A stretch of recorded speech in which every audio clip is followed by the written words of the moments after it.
Ariel, Helwani post-fight at UFC Rio alongside UFC President Dana White. And Dana, I've had the privilege of covering the sport for around 4 years. You've been around it a lot longer than I have. Have you ever seen a crowd like this in MMA? Never. No, there were some impressive crowds, and I've been to some pretty amazing events. This one topped it all. I've never seen anything like this tonight. What were you thinking when they're singing, they're dancing, they're doing the wave? Is this sort of how you envisioned MMA or where the UFC would be one day? No, it was insane.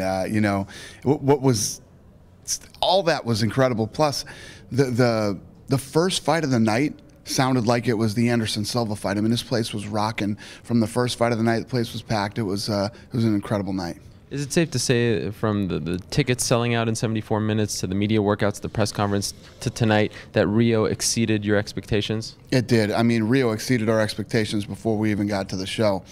It went to a whole nother level because of the fighters here tonight, and they put on an incredible performance from the first fight of the night right up until the main event. All right, let's talk about the main event. Anderson Silva looks impressive. It was Roy Jones-esque, or maybe Anderson Silva-esque, with his hands down, a jab knocks Okami down. In my opinion, one of his best performances ever. The way he just almost toyed with Okami in the second round. Would you agree? I agree 100%. I think everybody who knows anything about mixed martial arts knew what the game plan was for Okami, and he went for it. Get up against that fence, get in the clinch, and try to work from there and rough him up and try to get him to the ground. He got him in the clinch and started getting caught to the body with those big knees.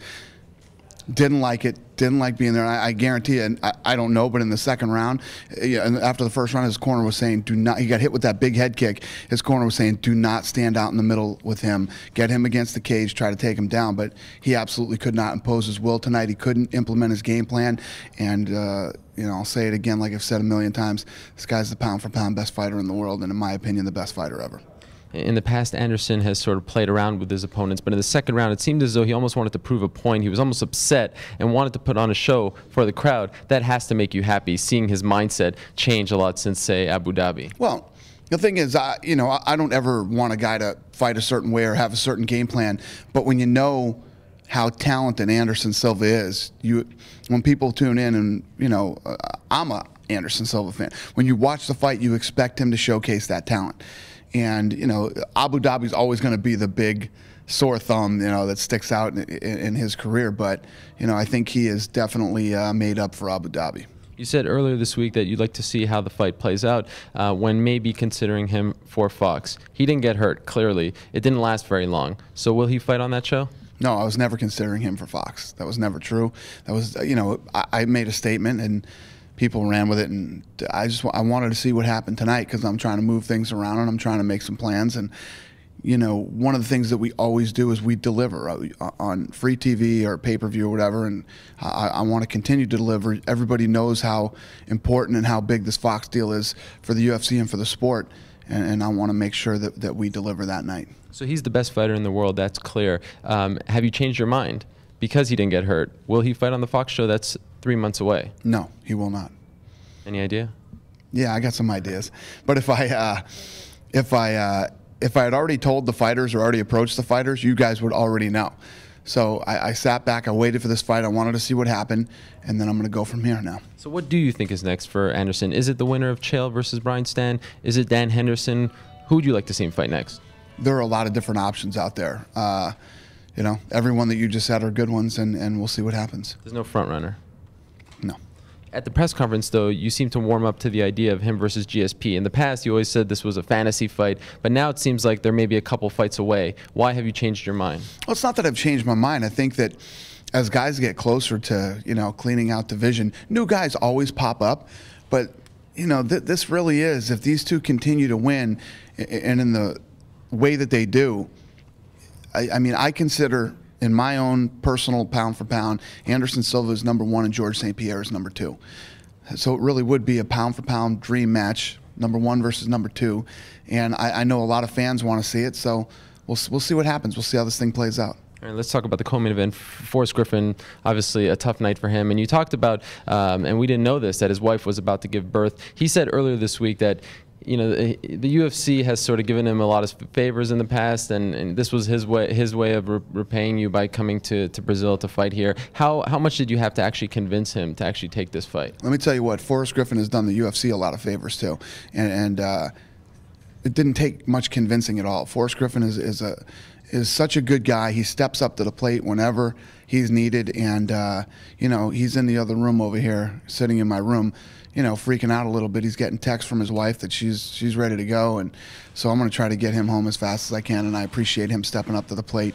He's just such a solid guy, and you know, it's a two-way street. He's done a lot of favors for us too, and this is definitely another one. So obviously Shogun looks good. He's sort of back in the mix, as you said. What do you think you'll do with him next?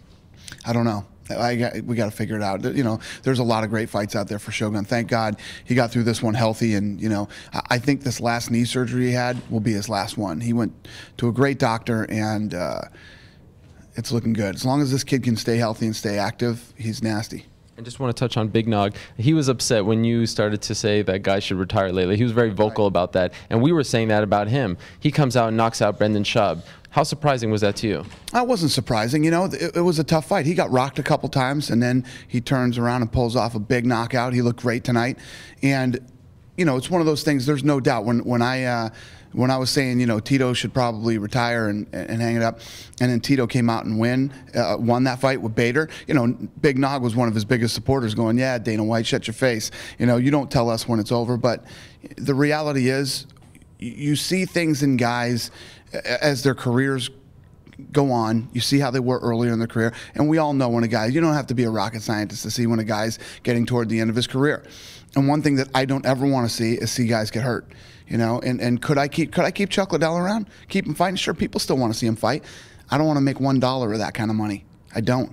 It's not necessary. These guys make a lot of money, and you know, hopefully they've done the right things with the money, and they can continue to make money after their career is over.